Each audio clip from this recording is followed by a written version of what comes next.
Hi, everybody. My name is Emery Gerlach, and I am the weekend manager here at the museum. I'm going to tell you all a little bit more about our upcoming events before we get the program started. So our next lecture series is on September 17th from 2 to 3 p.m. on Capturing Indigenous History Through 3D Scanning by Chief Don Stevens. Our next reenactment event is September 26th from 11 a.m. to 2 p.m., and it is centered around Vermont Archaeology Day with a home and hearth reenactment and a mini archaeology dig. Our annual summer fundraiser is August 19th. It's called Cruising Through Time, and it's a private cruise on Lake Champlain for Homestead supporters. There are only a few seats left, and you can buy your tickets at the front desk after the talk. Our Homestead programs on the road include, on August 17th, Angie Grove, our Homestead director, will present on Vermont's Revolution for Moncton Historical Society at Moncton Town Hall, and this is free to attend. As well as on August 28th through September 6th, you can see our Green Mountain Boys display in the Vermont State Building in partnership with the Sons of the Union Veterans of the Civil War. You can see our flax production program on the road on August 30th at the Winooski Fiber Fair and on September 19th at the Old Stone Houses Fall Fiber Fair. You can support these programs with a membership or a donation at the front desk after the presentation.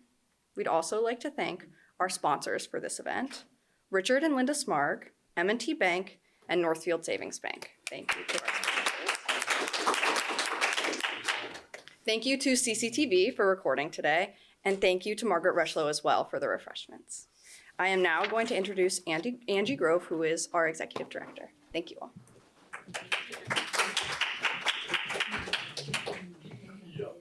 Thanks, Emery. Okay, lots of fun events coming up, so I hope you get to come to some of them.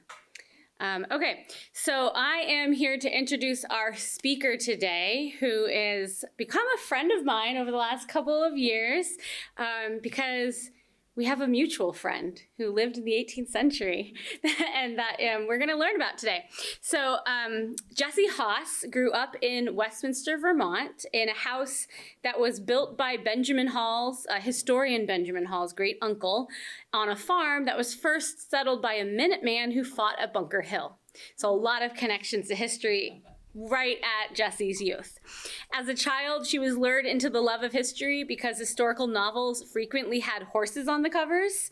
And if you don't know anything about Jessie, you should know that she loves horses. She studied English and history at Wellesley, and she sold her first novel, which was a children's horse story, of course.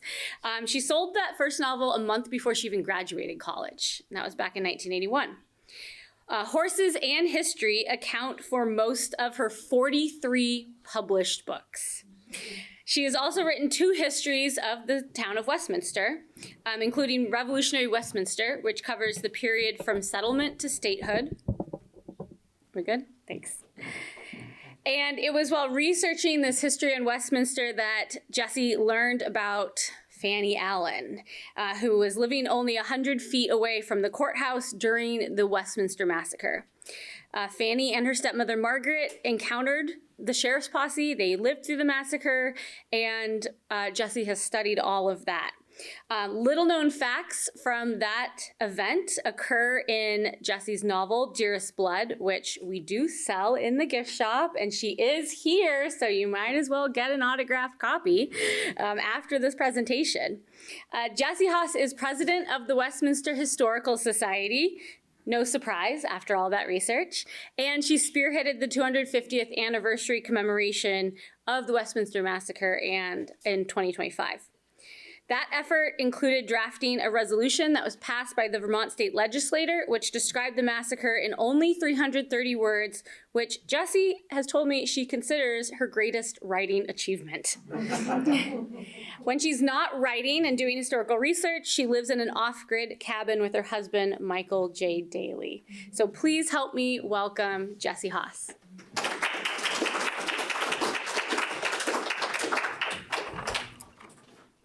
Thanks, Angie. And yeah, it's been fun to connect here with Ethan Allen Homestead, and I love being here. And thanks for inviting me.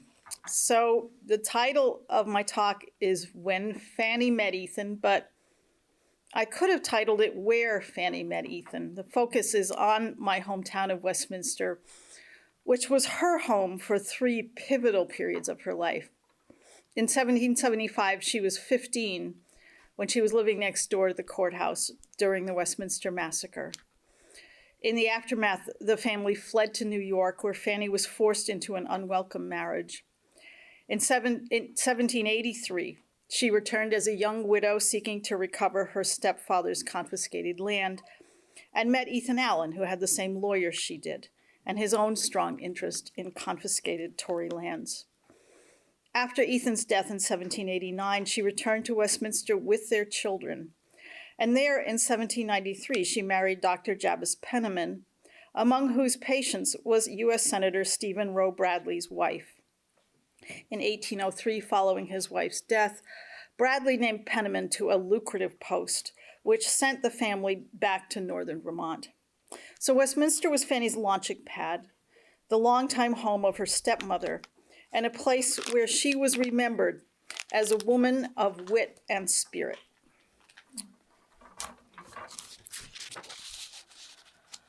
So a major source that I'll be referring to is Benjamin Hall's History of Eastern Vermont, which I almost feel I have a family connection to.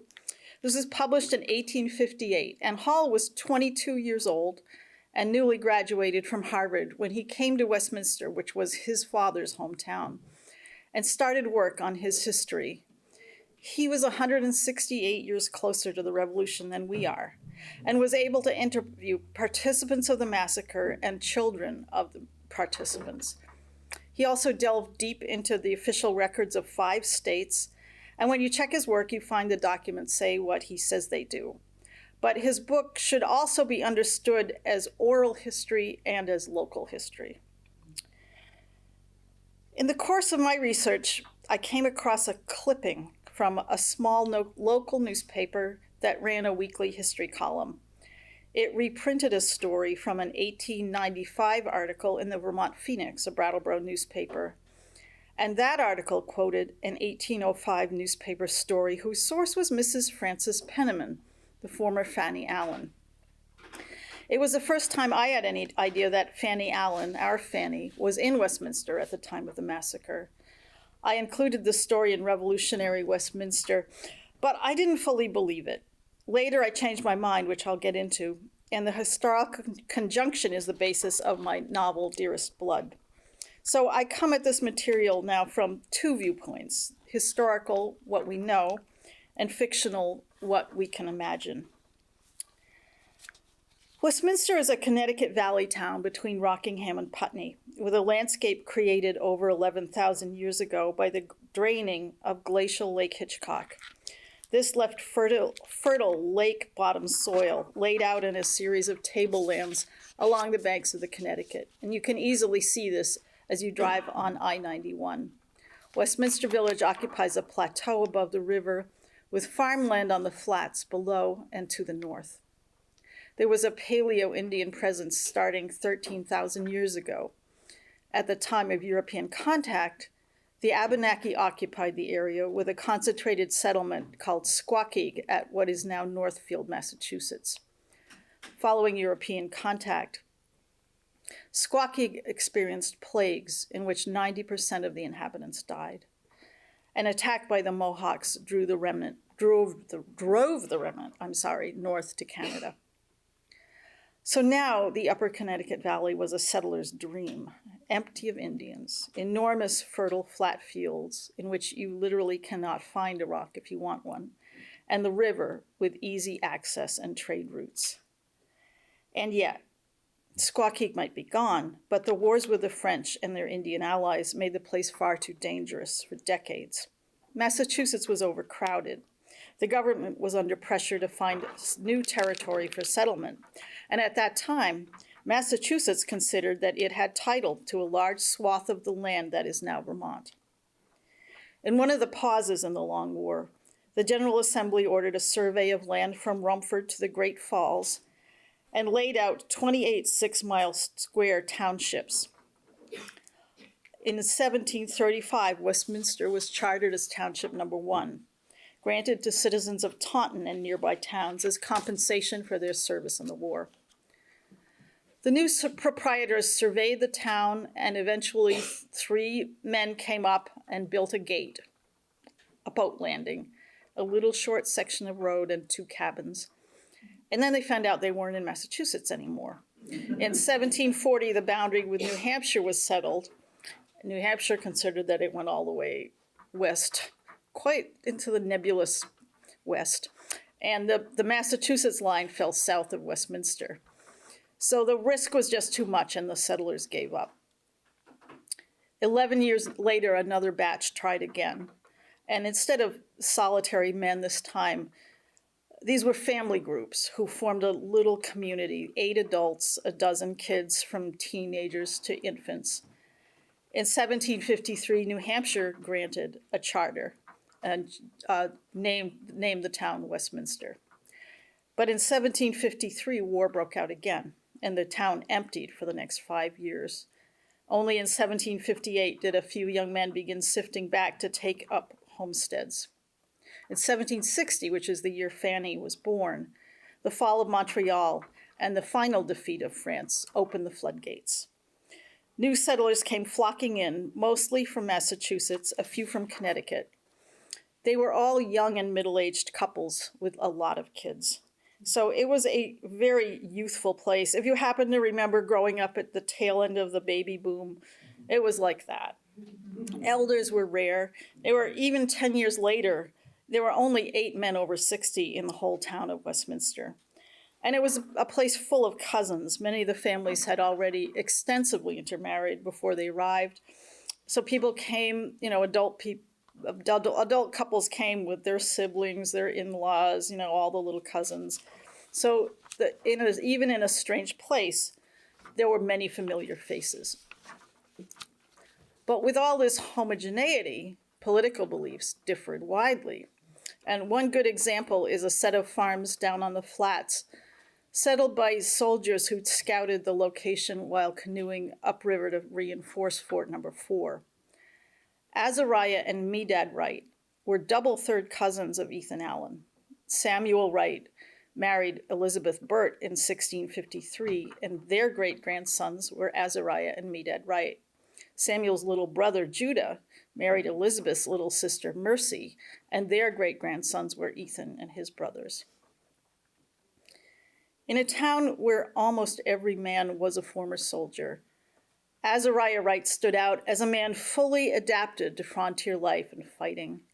Hall says he was an Ethan Allen on a smaller scale. He was bold, rough, independent, outspoken, quote, with a singular recklessness of character. He was a church member in good standing, but he loathed the second minister, Joseph Bullen, and would tweak his nose or cuff him whenever they met. And so the church tried to excommunicate him. Wright prevented this by bringing his musket to church and aiming it at the minister when he started to read the language, and then aiming it at the deacon when the minister handed off the document to the deacon. So he stayed in church. He became an increasingly radical Whig through the 1760s. His brother Medad was more mild-mannered, some would say more sane, and favored New York government and was a moderate Whig. John Norton, of Scots-Irish descent, was a fervent loyalist. He ran this inn, which was called the Tory Tavern. And fellow soldier Joel Holton stayed out of politics completely. So these 4 lived on farms next door to each other. Medad Wright married one of Joel Holton's sisters, and John Norton married another one. So that put Westminster's most radical revolutionary and its most prominent Tory in the same family. So luckily, Thanksgiving dinners were not a thing yet. The families built a large log cabin schoolhouse to educate all the little cousins, maintained their friendship, which is saying a lot for Azariah Wright, and pulled in opposite directions politically.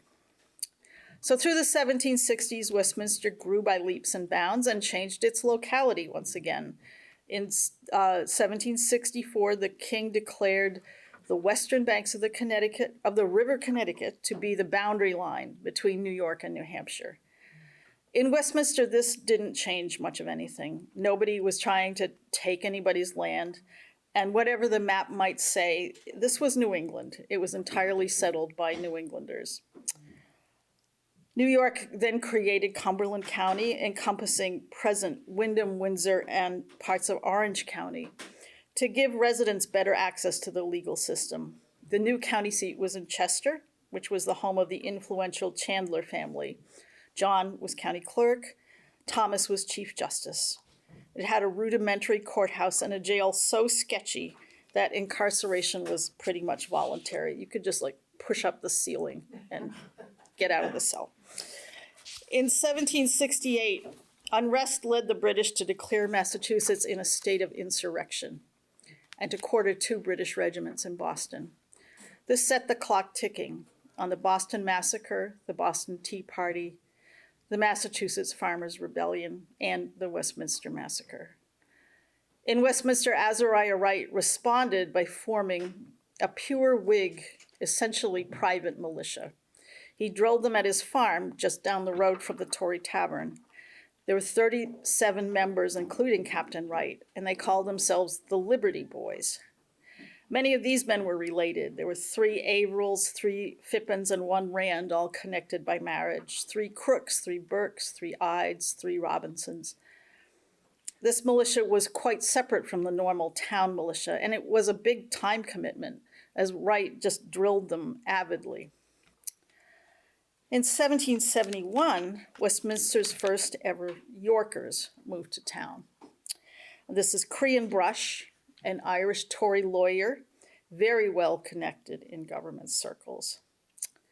His wife, Margaret, said to have been a widow Montezan, and a girl named Frances, said to be her daughter. As you all doubtless know, Fanny probably wasn't Margaret's daughter, and if she had a claim to a surname, it should have been Montresor, not Montezan. She was the daughter of Margaret's 15-year-old sister Anna and her seducer, British Army Captain John Montresor. Maybe. Fanny and Margaret were women of mystery. Some people believe Fanny was Margaret's daughter. What people believed in the 1850s was that Margaret was never legally married to Crean Brush at all, but was living with him so she could continue to draw the pension she was entitled to as the fictional officer's widow, so which she would have forfeited if she had married again. She did marry Crean Brush out of the Albany home of General Braddock, so it seems unlikely. But I think it goes to show that people sensed something smoky about this setup, even if they didn't know exactly what it was. Nope, I want to go back. Fanny was a pretty posh-looking little girl, as painted here in her silk gown. But you can see how young and gawky she was with her big head and long arms. This portrait and the one of Margaret were painted just before they moved to Westminster. You can read a lot into that face, or nothing. To me, she looked sad and guarded, and she had reason. Everything had just changed, and she may have been the reason why.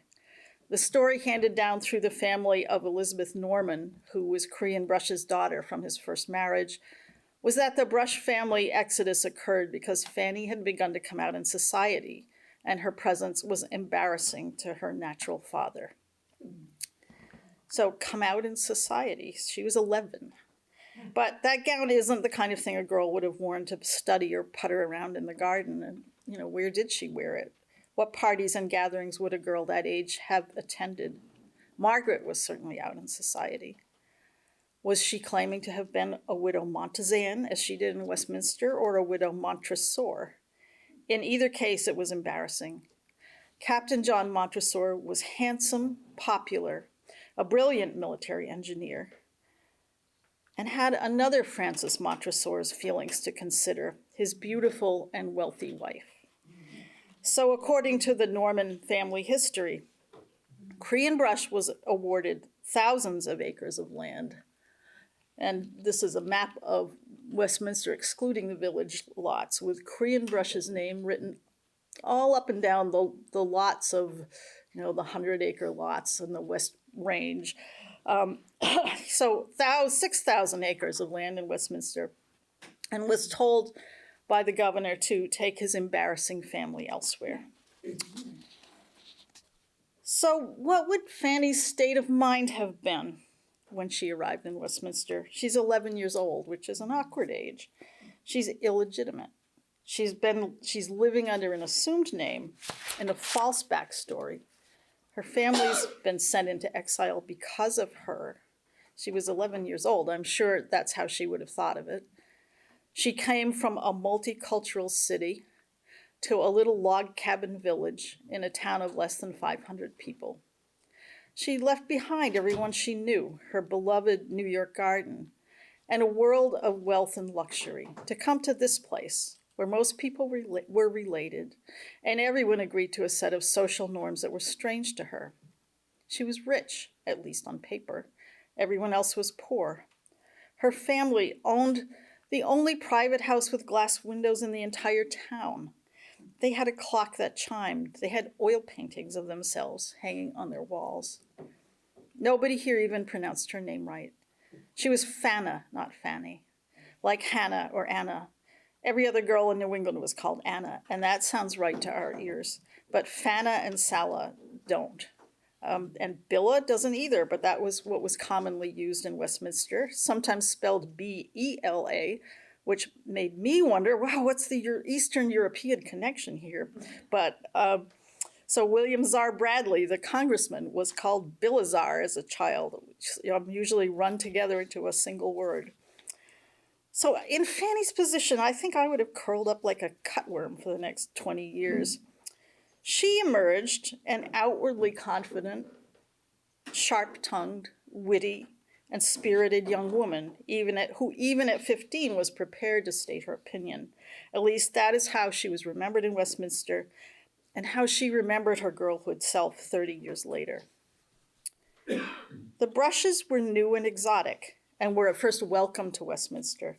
According to Hall, quote, Mr. Brush was feasted by the inhabitants from house to house. The display which he affected in his dress contrasted with the simple garb of the villagers, and for some time, pomp and parade availed to conceal the defects of character. But as vulgarity of mind became apparent, and novelty of appearance ceased to attract, Mr. Brush found, in spite of his boasted attainments as a man of large information and his pretensions to gentility, that his only friends were a few high-toned and arrogant loyalists, end quote. Other members of Brush from New York political circles paint him as rude, uncouth, ugly, a, quote, stupid fellow. But he also seems to have been an extremely useful man in New York politics, an excellent writer and orator in a rather florid style, and absolutely loyal to his political masters. Though greatly despised in hindsight, he wielded and benefited from extensive political influence, and he seems to have been a good stepfather. The tangible evidence that is left is his will, in which he divided everything that he thought he had equally between his daughter in Ireland, his stepdaughter here, and his wife. So I think he cared about Fanny. It was a family. So what did Fanny think and feel as she watched him go through this process of making and losing friends in his new town? Unfortunately, we have no idea, and nor do we know if she and Margaret made friends. In Dearest Blood, I did give Fanny a friend, a fellow outsider, but someone from Massachusetts who had already witnessed the kind of unrest that was coming. But the truth is, we don't know. In the novel, I also gave her a horse, because it's me. It was my book. But I had some reasons. We know that she had a Joseph, which is a riding habit, in 1784. She mentioned it when replying to Ethan Allen's proposal. By then, she'd come down in the world, and I imagine she might have been wearing clothes from an earlier, more prosperous time. If she did have a horse, it could have been a good one. Crean Brush served in the assembly with James Delancey, who had a racing stable in the Bowery, and it was a stolen Delancey stallion who sired Figure, the founder of the Vermont Morgan breed. Crean Brush believed in putting on a good show. And so in my novel, a beautiful mare of the Wild Air strain descended from this horse, Whistlejacket. and a beautiful green riding Joseph like this made their way up from New York to Westminster. But that's fiction. What we know is that Korean brush rapidly changed the political situation in Cumberland County. Chester was the geographic, but not the population center of the county. So that meant a long trip for most people, on terrible roads with no good inn to stay at, and this miserable little courthouse made of hackmatack poles. Besides, Korean Brush lived in Westminster. In February, he contrived to get County Clerk John Chandler removed and himself appointed. 2 days later, a petition requesting that the courts be moved to Westminster was read to the New York Assembly. A bill allowing the county to vote was passed a month later. Westminster still had a 1760 New Hampshire charter. This would not do for the shire town of a New York county. So 2 days after giving Cumberland County the chance to vote, New York issued Westminster a charter. In May, surprise, the county supervisors chose Westminster as the shire town and voted to build a courthouse and jail just a few hundred yards from Korean Brush's house on the edge of the plateau, looking down on the upper street. And just to confuse everybody, in Westminster at that time, the street down below that you can see is the northernmost part of the street and is called the upper street. Up here, on the higher part, is called the lower street, which has, I think, contributed to the fact that when you're in Westminster Village, almost everybody gets confused about which is north and south. We're just like upper, lower, north. We don't know. So it was an imposing new courthouse as compared to the one in Chester, with a courtroom, 2 bedrooms, 2 jail rooms, and it actually had a tap room. So when court was in session, it functioned rather like a tavern. Now Brush and his cronies maneuvered to have the sheriff removed, and he put in a fellow Irishman, William Patterson, in his place. Cumberland County citizens, including Korean Brush, wrote to Governor Tryon requesting the right to representation in the New York Assembly. They got permission to elect 2 representatives. Lo and behold, Korean Brush is one of those elected. And this puts him back in New York at the center of power, and Fanny and Margaret remained in Westminster. Brush's first act in the Assembly was to draft and help pass the Bloody Act, which was the anti-riot law aimed at Ethan Allen and the Green Mountain Boys. In response, on May 19, 1774, Ethan Allen wrote a letter to Brush and his fellow representative, Samuel Wells, in which he called them land jockeys, which is a classic pot calling the kettle black. And in a postscript, which he directed to Brush personally, this is kind of a masterpiece of the period. P.S. Mr. Brush, sir, as testimony of gratitude for the many unmerited kindnesses and services you have done us the last sessions at New York, etc., etc. We intend shortly visiting your abode, where we hope to have the honor of presenting you with the Beech Seal, which we beg your kind acceptance of as a mark of the high esteem we have of your person, and as a token of our approbation for the eminent exertions you displayed of your abilities in bringing about the salutary act of the 9th of March last. We have the honor to be yours sincerely, the Green Mountain Boys. And as you probably all know, the Beech Seal was a severe flogging. So did Fanny ever see this letter, which was among her father's papers, threatening him in their home? And did the family discuss it? Again, we don't know, but it is one way she could have had early contact with Ethan Allen. She may have also had glimpses of him as he passed through Westminster. He was a friend of the Tory tavern owner, John Norton, and he probably had business to discuss with his cousin Azariah Wright, who they were both in the patriotic militia business. And more so as time went on. In 1774, Parliament closed the Port of Boston and took over elective government in Massachusetts in response to the Boston Tea Party. Town meetings were limited to once a year, and all judges and representatives were appointed by the Crown. This led to great upheaval in Massachusetts, which May seem like a long way from up here, but is very close to us down in Westminster. In August and September, enormous crowds of farmers armed only with sticks closed the courts in Worcester, Great Barrington, Plymouth, Concord, Northampton, Springfield, and Taunton. In Worcester alone, there were 5,000 or 6,000 men on the street. The actions were deliberately nonviolent, which was a directive from Joseph Warren, because you could get the death penalty for taking part in riots, especially if you had a firearm. In response, the Continental Congress met in Philadelphia and passed a trade embargo against Great Britain, known as the Articles of Association. The fourth article stated plainly that the colonies resolved to have no trade, commerce, dealings, or intercourse whatsoever with any colony or province in North America that did not accept the association. It promised to hold the violators of the association, quote, as unworthy of the rights of freemen and as inimical to the liberties of their country. In Fanny's backyard, on the very same day the Articles of Association passed, Cumberland County towns met in the first Westminster Convention. It came about due to government duplicity.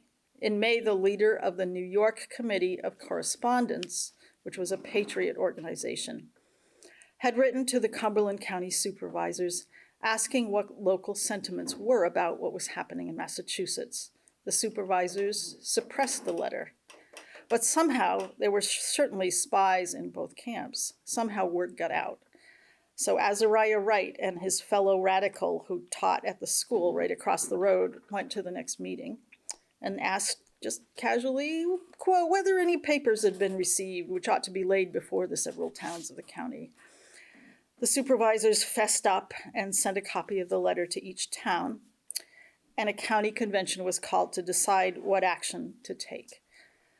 The Westminster Convention of October 19 to 20, 1774, was the first held in Vermont to oppose the pressure from Great Britain. After deliberation, Cumberland County towns passed a resolution condemning the recent acts of Parliament as arbitrary and saying, quote, be it right or wrong, we resolve to assist the people of Boston in defense of their liberties to the utmost of our abilities. They went on, as true and loyal subjects of our gracious sovereign, King George III of Great Britain, we shall spend our lives and fortunes in his service, that as we will defend our king while he reigns over us, and wish his reign may be long and glorious, so we will defend our just rights as British subjects against every power that shall attempt to deprive us of them while breath is in our nostrils and blood in our veins.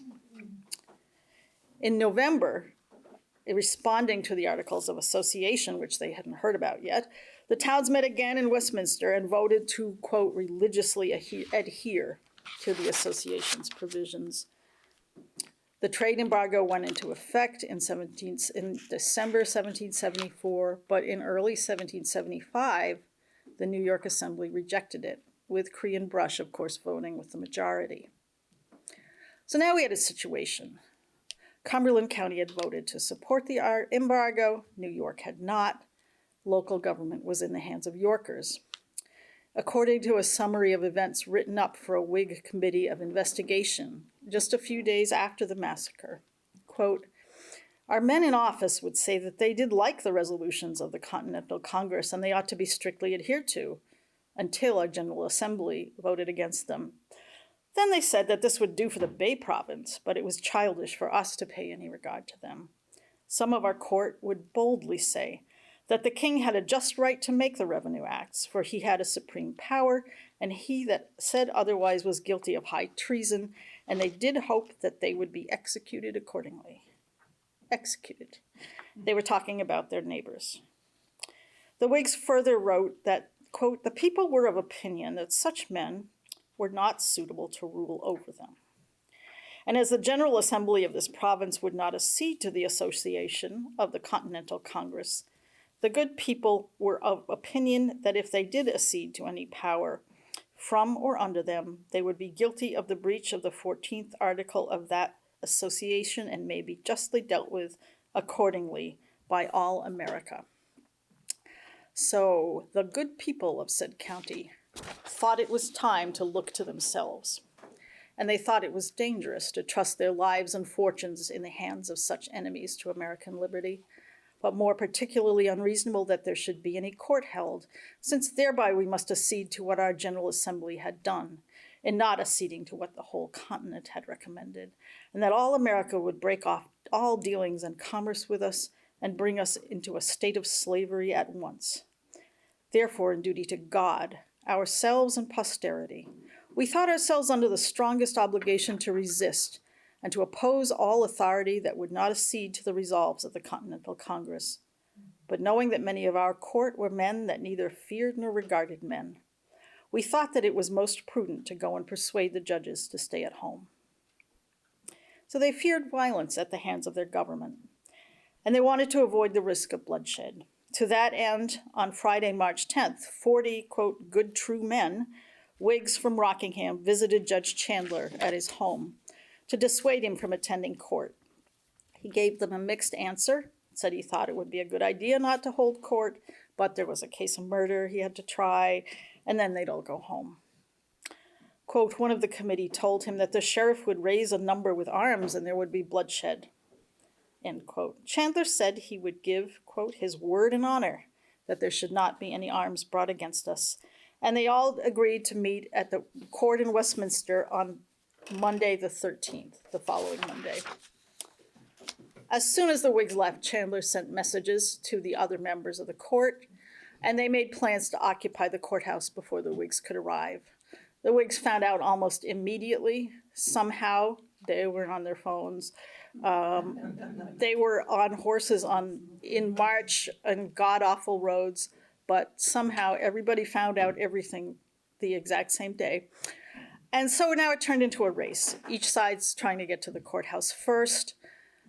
Sheriff Patterson violated the Sabbath laws and spent Sunday rounding up a posse and started off from Brattleboro on Monday morning. Many of his group carried firearms. The Whigs gathered at Azariah Wright's farmhouse. There were about 100 of them by mid-afternoon, and they were all unarmed. In fact, there was a man carrying a sword who tried to join a group of Whigs marching toward Westminster, and they sent him home. They gathered at Wright's farm. They took up, let's see, we need to go back on that one. They took up sticks from his wood pile. And here we have Israel Provancha of the Vermont 250th Commission carrying his stick in our commemoration last year on the site of the old courthouse. So they took sticks, marched up Courthouse Hill, and went inside the building about 4 p.m. And literally 20 minutes later, the posse arrived. The sheriff read the riot act. Now the Whigs were under legal obligation to disperse, or they could face lethal consequences. They didn't budge, and there were lots of profane back and forthings and threats, which the children of Westminster have enjoyed reenacting for many years in the plays. Sanctioned swearing. And this, I don't know if this will enlarge a view. This is the DAR, the Daughters of the American Revolution monument on the site of the courthouse in Westminster. So during this standoff, as it's in gathering darkness, Fanny and Margaret had a conversation with the posse. And it seems likely, and I don't know, when you look at that woman, Margaret, to me, she looks like a dangerous woman. If you put your hand up and cover so you can't see the dress and the neck frill, and you would think that you're looking at an officer in a wig, a very dangerous man who'd have a sword out and run it through you, and that was Margaret. It looks exactly like a hand grenade. So.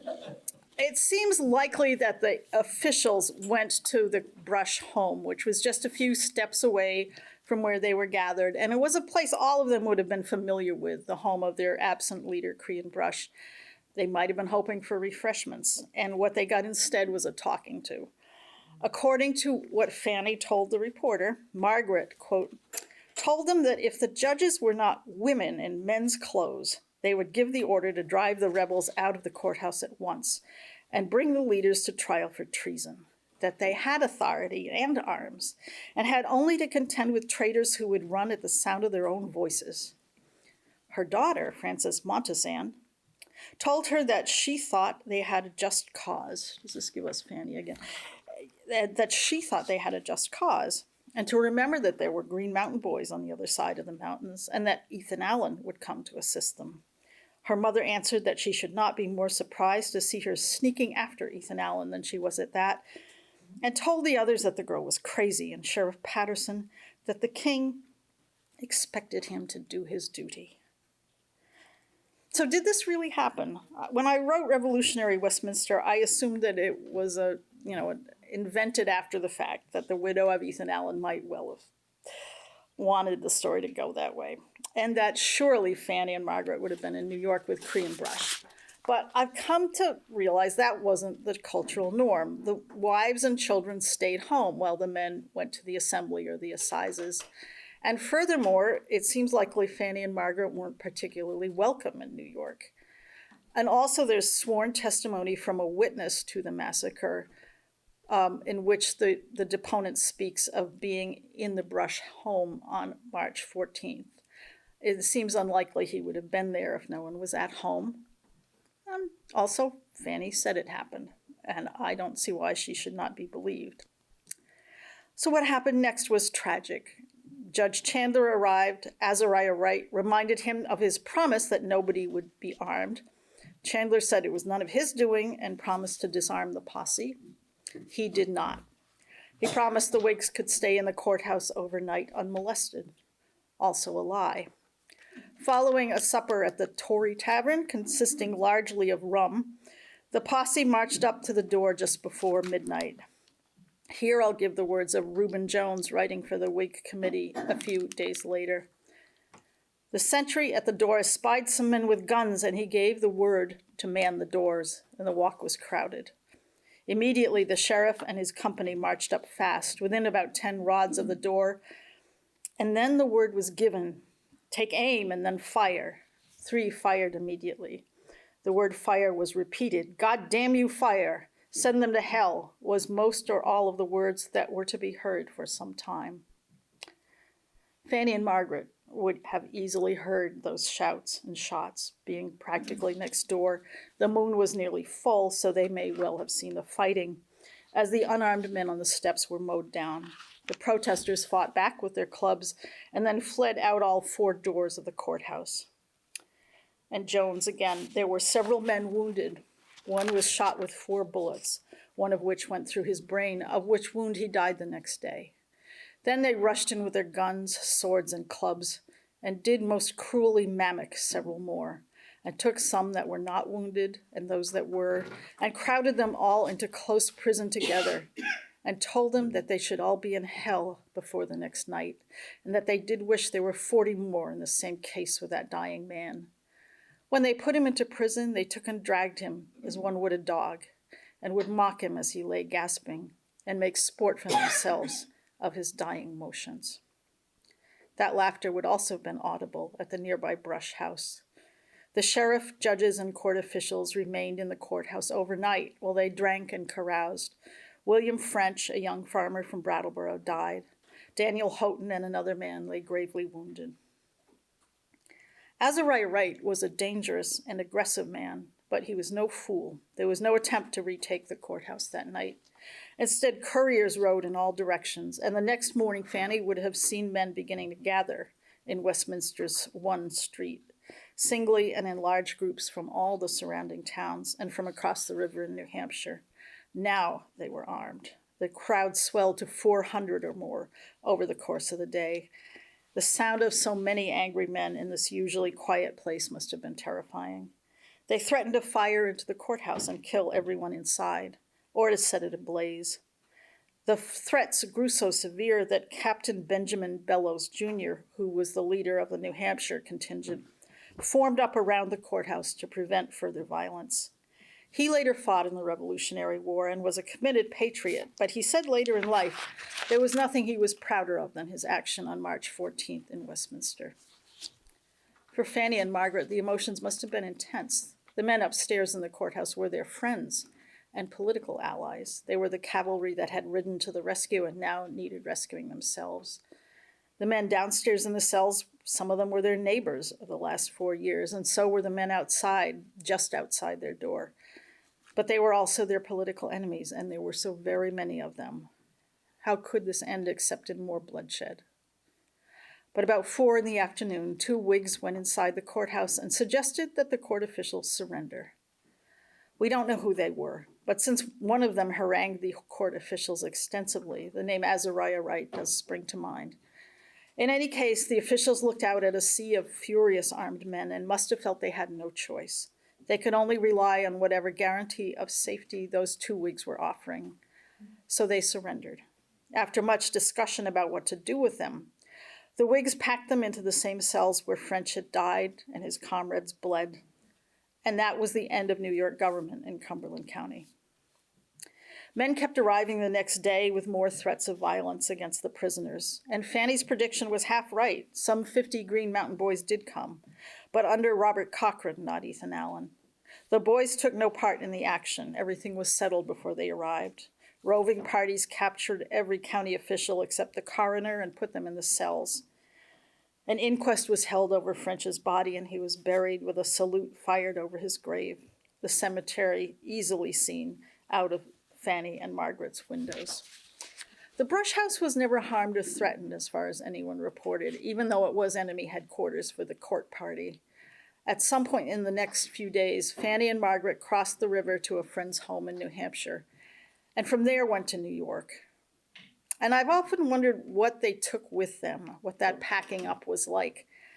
Probably they took away their portraits, as those were in family hands until they were donated to Fort Ticonderoga. Probably some of Cree and Brush's legal papers, maybe Fanny's guitar. She had one a few years later. But they left behind so much of what made their life comfortable and luxurious, their glassware, china, pewter, furniture. When we next see them, they're living in lodgings, and Fanny's dusting a cracked decanter. So they came down on the world, and the contents of the house were scattered. Hall wrote that Brush's law books, quote, bearing on their fly leaves his name in the round full autograph, are still to be found in some of the houses which border the Connecticut. And the old clock whose strokes fell on the ear of the jovial Tory at midnight oftener than at morning is still preserved and continues to mark with accuracy the fleeting hours as it has done for the past 100 years. I would so love to find that clock, or even to know whose house it marked the fleeting hours in. But Hall was very discreet about that, so we don't know. So the New York Assembly voted money to put down the rebellion. General Gage gathered arms and put them on a ship bound for New York. And we don't know what would have happened next. If the army or the New York militia marched on Cumberland County, the countryside would have risen for miles around. But before anything like that could happen, Lexington and Concord happened, and everything changed. Fanny's life in New York is beyond my scope, and not much is known about it. She was married at 15, and she said, wept the whole day of her wedding. Soon fell pregnant, was soon widowed, soon lost her infant son and then her stepfather, soon lost the property he'd left her in his will, soon came back, only 8 years later. And I've often wondered what that implies about Westminster or about Fanny and Margaret. They'd witnessed terrifying events in Westminster. They knew full well how hated Cree and Brush was in Vermont. He was banned from the state after his death. So they were the enemy, but they came back, 2 women alone. Margaret had married another Irish loyalist, Patrick Wall, but he'd gone to Canada trying to recover his own property. They did have a friend here in John Norton who welcomed them. We want to go on past Stephen for a minute, who welcomed them back into the old Tory tavern in that complex neighborhood that still included Azariah Wright. There was a new neighbor just across the road, a rising young lawyer named Stephen Rowe Bradley, who had built a large house just opposite the Tory Tavern. Bradley had come to Westminster because the court was there, Crean Brush's court. He was a patriot who fought in Connecticut during the war, but he was a great friend of John Norton's. They had another friend and client who was very interested in confiscated Tory land, Ethan Allen. The Westminster Fanny and Margaret returned to was the same and different. People were still pouring in. Thanks to Stephen Bradley, there was a printing press in town, Vermont's first. Spooner and Green printed government pamphlets, laws, and Vermont's first newspaper, the Vermont Gazette or Green Mountain Postboy. So Vermont politicians, like Ethan Allen, visited Westminster to put political pamphlets into production. In 1781, Spooner and Green printed Vermont's first paper currency. And in June, the press generated Vermont's first counterfeit case when an apprentice and a printer's boy forged the official signatures. The town had only been lightly marked by war. Just one Westminster man spent the whole war in the Continental Army, but 27 did fight during the Saratoga campaign, and one was killed there. Vermont had declared its independence from New York, right here in the courthouse. But New York didn't accept that, so there was a sort of double government. Vermont and New York both made appointments, but all the personnel were local. In other towns, it wasn't that safe being a loyalist in Vermont at the end of the war. Judge Wells and County Clerk Sam Gale had fled to Canada, as did many others.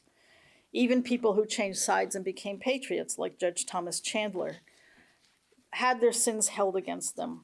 But John Norton, openly a Tory and well known as a supporter of New York, somehow remained a popular citizen. That may have been the factor that made Fanny and Margaret feel safe to return and look into their property situation. It was a mess. Many neighbors had just grabbed land in a very ad hoc manner. And then there were two commissioners who were supposed to sell off the land in a more official way. But that was the point. They sold it. Money changed hands. Titles changed hands. Margaret and Fanny didn't have money to buy the land back, and besides, they thought it was theirs. Nobody was going to give it to them. John Norton had bought some brush land. Stephen Rowe Bradley had bought some. And he now became Fanny's and Margaret's lawyer. After living for a time in the Tory Tavern, Fanny and Margaret moved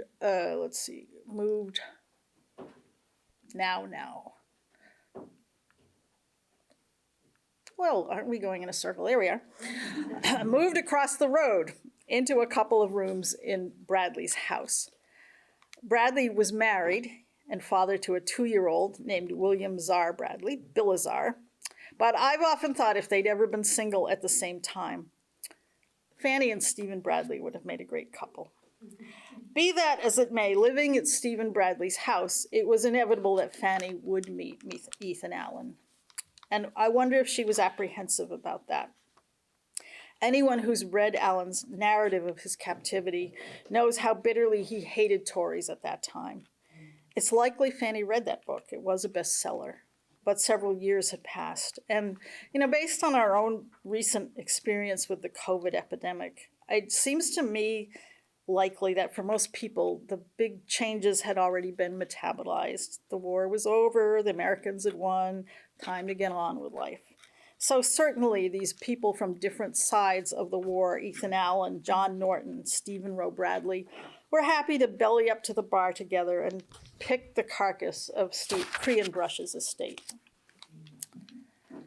So how and when and where exactly did Fanny meet Ethan? It's frustrating that we simply don't know. He had lost his first wife early in the year to tuberculosis after a long illness, and who knows what shape he was in emotionally. Mary Brownson's never gotten great press, but there's no evidence to suggest they didn't love each other. She supposedly had a sharp tongue, and it seems like Ethan liked that. He was not afraid of strong women. But with Mary's death, he was more free to travel. At some point, both Vermont militia and private business would have brought him over to Westminster to consult or instruct Bradley on various matters. At some point, he found himself face to face with the stepdaughter of his old enemy. He was 22 years older than she was. He had a daughter almost her age. But still, he was just 45. And I have to say that now seems relatively young to me. He was active, fit, an outdoorsman, an intellectual rebel, and a man of great importance, and not just in his own view. She was 23, attractive, I imagine fashionably dressed in comparison with the frontier women around her. She had a lively mind. He liked bold women, and she was able to hold her own with a strong man. Hall makes a lot of statements about their romance that can't be verified, but yet can't be fully discounted either, given his access to local and family lore. At the same time Fanny moved to Westminster again, his grandfather, Lot Hall, had just moved there to set up as a lawyer. He would have known them. He would have known Fanny and Ethan. And although Benjamin Hall never met his grandfather, the stories could have been passed down through his grandmother, a woman who also was married at age 15, and who Benjamin Hall certainly knew. The other source is, in all likelihood, William Czar Bradley, who was a toddler at the time of Ethan and Fanny's marriage. And for this reason, the story is often regarded as suspect, and I get that. William Czar Bradley was a remarkable intellect, but even he can't have observed all this as a 2-year-old. But what I think is forgotten is the long family friendship between Fanny and the Bradleys, between Ethan Allen and the Bradleys, and between Jabez Penniman and the Bradleys. William didn't just know Fanny when he was 2. He knew her again when he was a teenager, all the way through at least 1803. And I can easily imagine he was a friendly and loquacious guy. He was living his own great romance. I can imagine him asking Fanny, "So what drew you to Ethan Allen? What was that like?" So taking it all with a grain of salt, Hall describes an acquaintance that, quote, ripened into a warm, but for a time singularly intermittent friendship, pleased with the originalities of his view and conversation, flattered at her own ability to arrest the attention of a man whom all feared, but whom few loved, and imagining that she should find more sympathy in the companionship of his strong, active nature than in the society of those by whom she was surrounded, Mrs. Buchanan found herself on some occasions irresistibly attracted towards him. At other times his rough manners would render him equally repulsive to her. All their friends could see what was going on, and John Norton, a good friend to both, was trying to promote the match when he said to her, "Fanny, if you marry General Allen, you'll be the queen of a new state." "Yes," she replied, "if I should marry the devil, I would be the queen of hell." And this was a little shocking to Hall, who was, after all, a Victorian, and he kind of hastens to soften this and go, "By one who knew her well, she is said to have been a fascinating woman, endowed with an ease of manner which she had acquired with the polite society of that day in which she had been brought up, possessed of a refined taste and many accomplishments, and on most occasions soft and gentle in her ways and speech." The aversion with which she occasionally regarded General Allen disappeared at length in the stronger admiration which she entertained for him. And so one cold winter morning, General Allen pulled up at General Bradley's front gate with his sleigh, horses, and driver. The court session was about to start, and all the judges were at breakfast. Invited to join them, Allen answered that he had breakfasted at Norton's and would just step into Mrs. Wall's apartment and see the ladies. He found Fanny in a morning gown, standing on a chair to rearrange some items on the top shelf of a china closet. She held up a cracked decanter and made a joke about it. Ethan laughed and then said, "If we are to be married, now is the time, for I am on my way to Arlington." So I wonder, had he proposed before? Was this a prearranged plan that they were just executing? Or was he nervous, maybe, and rushing his fences? If the latter, Fanny's answer was masterfully cool and calming. "Very well," she said, descending from the chair, "but give me time to put on my Joseph." They walked into the next room and asked Chief Justice Moses Robinson to marry them immediately.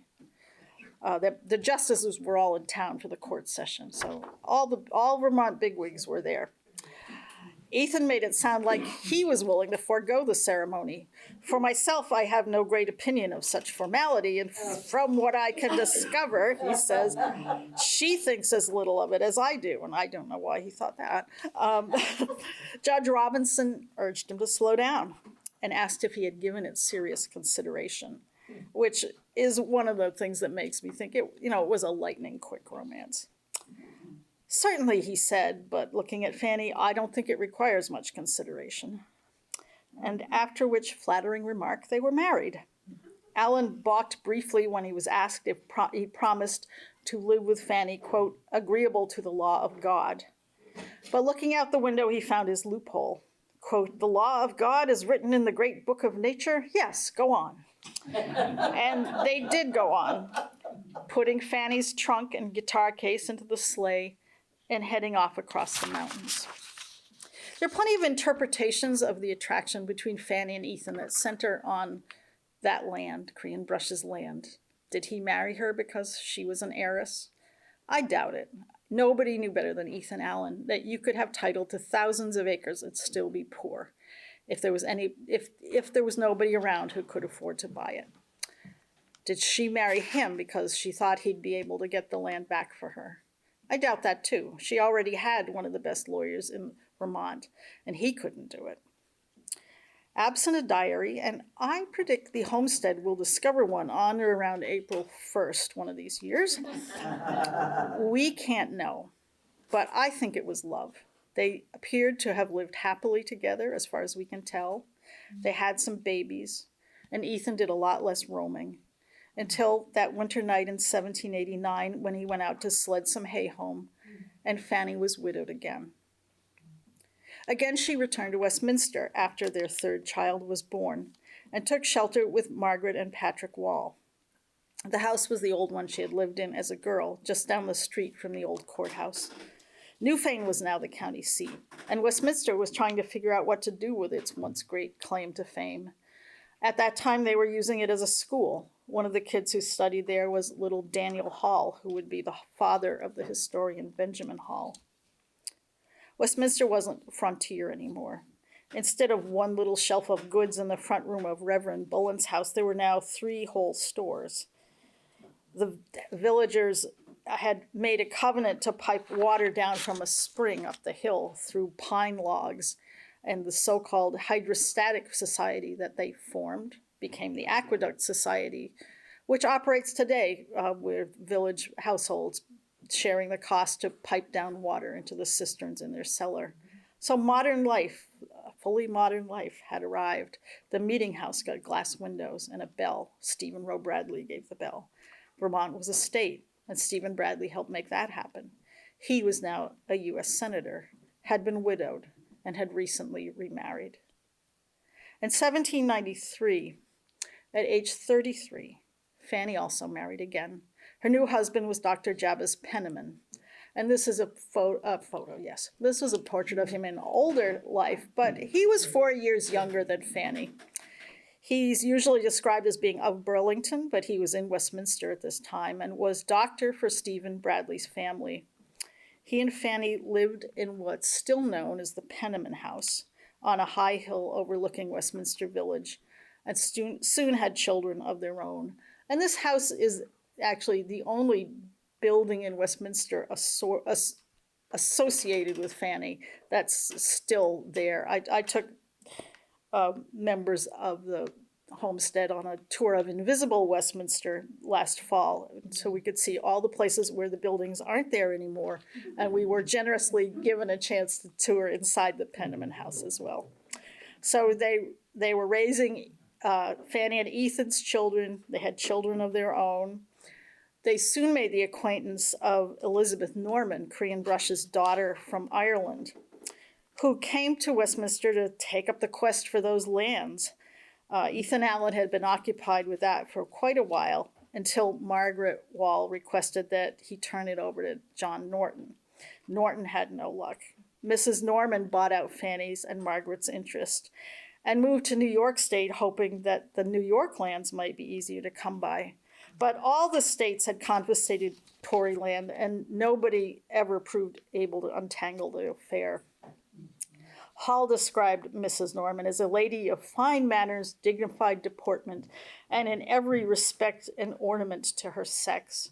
She enjoyed in early life the advantages of a good education and never failed to receive that regard and attention to which her merits entitled her. So she was a lady. Fanny was a lady. She was only 2 years older than Fanny, and it would certainly be fascinating to know what their meeting was like. They seemed so alike. It doesn't mean they necessarily liked each other, but it does make me wonder. We can be sure the Pennimans stayed in Westminster for several years. From a letter Jabez wrote to Senator Stephen Bradley in 1801, Mrs. Bradley had been ill since spring. Different doctors had tried different remedies with no success, and she was under Penniman's care again. He was unable to offer much more than the promise that, quote, no attention or exertion of mine shall be wanting at any time or season to make her as happy and comfortable as possible in the nature of things, which is not exactly a confidence-inspiring turn of phrase. He goes on to ask Bradley to update him if he learns anything new about the treatment of, quote, the complaint, which was tuberculosis. He had only calomel, which is a purgative made of mercury and chlorine, along with opium and decoctions of medicinal bark. And the description of her sufferings is really harrowing. Poor Gracia Bradley died that year, leaving 3 young children. And it seems likely that purgative treatments would have hastened her death. But they were standard at the time, and Stephen Bradley was grateful. In 1802, he was elected President pro tem of the U.S. Senate and was one of the most powerful men in the country. Along with passing the 12th Amendment, which led to the present system of presidential and vice presidential running mates, he used his power to reward his friends. In March 1803, he named his late wife's doctor to the most lucrative federal post in Vermont, collector of customs.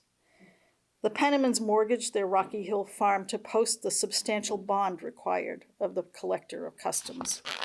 Stephen Bradley bought that farm from them in 1811. It appears that Fanny was in Westminster once more. These, by the way, are thrown in at random. They're in the earrings worn by Fanny, garnet and brass, and are in the collection of the Vermont Historical Society. I couldn't figure out where to fit them in, but she wore them. There they are. So it appears that Fanny was in Westminster at least once more. Margaret died in early 1805, the same year that Fanny gave their massacre story to a Brattleboro reporter. So presumably Fanny came down from Burlington to nurse Margaret through her final illness. And we have no suggestion, no evidence that she ever came back again. I do wonder how she remembered Westminster. 3 times her life took a turn there, which sent her out into the wider world and into a marriage. Most of her supposed wealth was there, firmly in the grasp of others. That may have left a bad taste. But probably she was just busy with kids and grandkids and gardens. And that's what I would say, and I'm happy to take questions if we still have time. We do have time for questions, so please raise your hand if you have a question. Okay. You mentioned, if I understood it, Ethan was never able to get Fanny and Margaret back their land? Yeah. Yes, the question was, did Ethan ever get Fanny and Margaret back their land? No. We still see letters well after Fanny and Ethan married, a letter to Stephen Roe Bradley in which Ethan talks about having been asked to turn the whole quest over to John Norton that Mrs. Wall had asked. And then we know that Elizabeth Norman came and bought them out.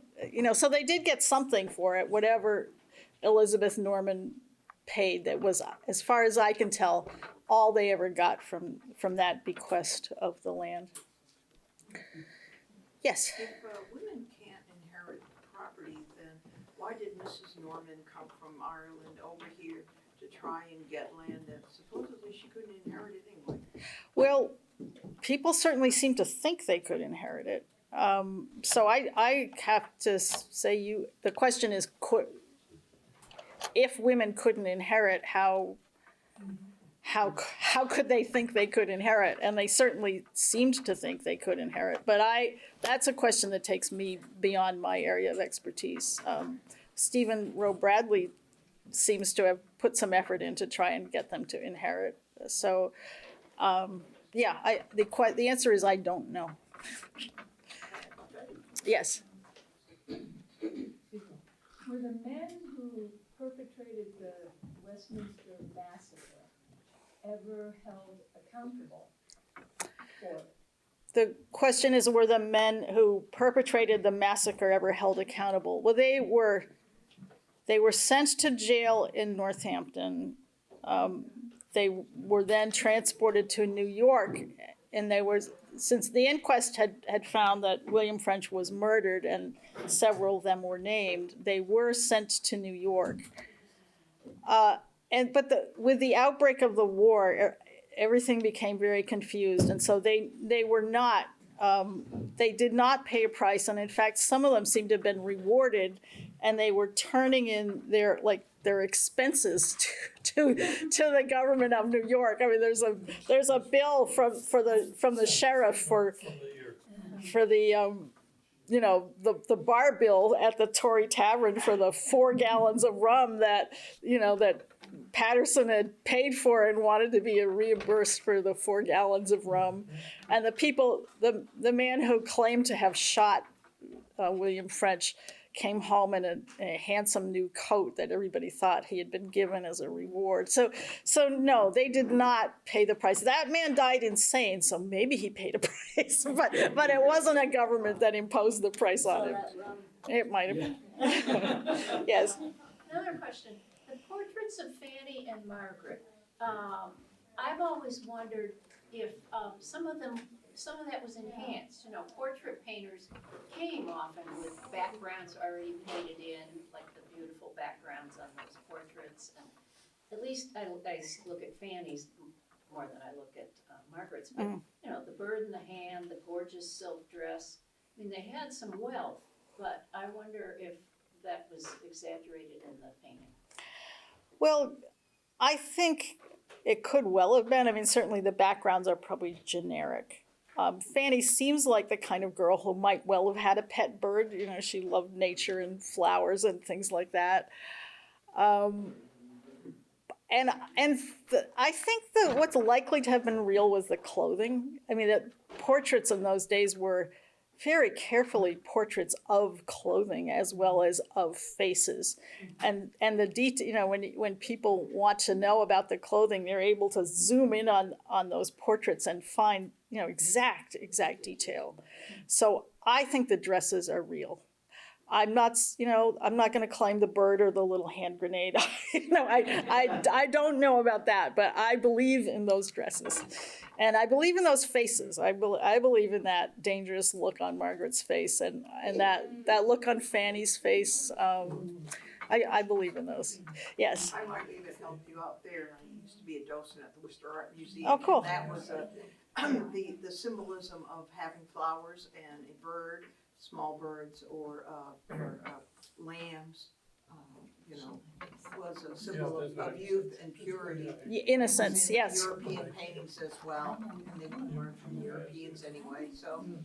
Right. It didn't mean she owned a bird, they would have put one in there anyway. Right, so it's symbolic. It's symbolic. It's symbolic. Of youth and purity. Yeah, that makes sense to me. And also, probably having a portrait that resembled portraits that people had in Europe was symbolic of we are very important people, and look at us with paintings of ourselves on our walls. Copying others is Copying others, thing to do. right? Absolutely. Jesse, will you be around for more questions, and will you be sticking around for a few minutes? Sure. Yes. Okay, so I just we are out of time, so I want to thank everyone for coming today. And Jessie is going to stick around, so you can grab her for more questions. Yeah, absolutely. Before you get up, a few announcements. We do have Jessie's book, Dearest Blood, available in the gift shop, and if you ask nicely, Yes, I would. And it's a great historical novel that's full of research about Fanny's life. And additionally, we have membership forms at the front desk. If you're not yet a member of the Homestead, it really helps us to have your membership. And there's also a donation